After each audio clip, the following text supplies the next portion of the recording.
Hello, my name is AJ. I'm your hypoxix coach for today, and we have level 2.1 natural squat. Now, the natural squat, I call it natural because the feet are in that natural squatting position, very different from our sumo where we're very wide apart. In fact, let's go over the hip width is going to be a 2 foot stride length, so it is relative to your body, and then you turn the feet to the front. We're at about a 15-degree angle for this one. Now, if you're working with a hypoxix coach and they've suggested some other sets or reps or breathography based on your assessment, of course you want to follow that because that's going to optimize your program. Otherwise, this is a perfect starting place, so let us begin. Interlace your fingers, put your non-dominant grip on top first, pull them apart hard, so if the fingers are slippery, those hands would pull apart just like that, activating in the lats. Now the arms are coming as high as possible without popping the ribs, so big shoulder mobility exercise here.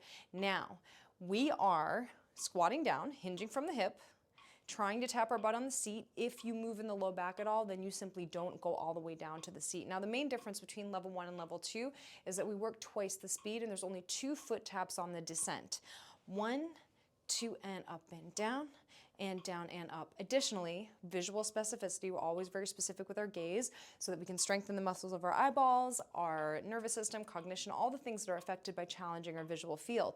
So we are staring at our knees on the descent, making sure the knees are pointing lasers over the third toes, but when I come up, I'm finding a far point to stare at. So it's another fixed point gaze, but it's at a point that's far away from you. Find it now. Let's get specific. Mine's a little camera across the room. And I'm just finding it every time so we can challenge the brain.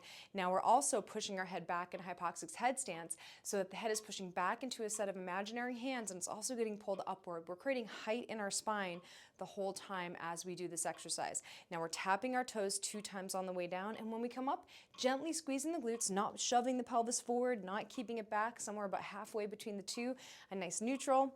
And when we come up, we're also equalizing the weight between the 3 points of the foot tripod. So that's big toe, pinky, heel, spreading our feet a little bit like this every single time we come up.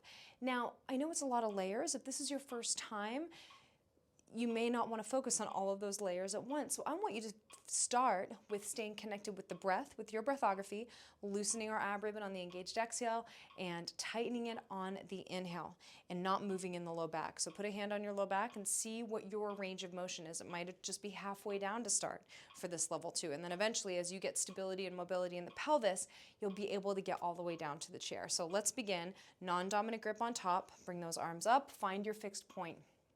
Foot tripod. Let's take it from our posture. Zip up.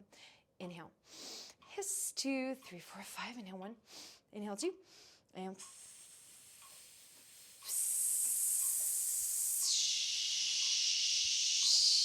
loosen the ribbon. Inhale. Inhale.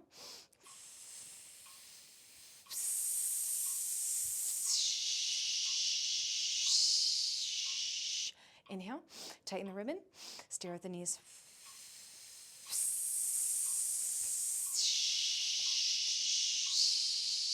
Fixed point, inhale, inhale.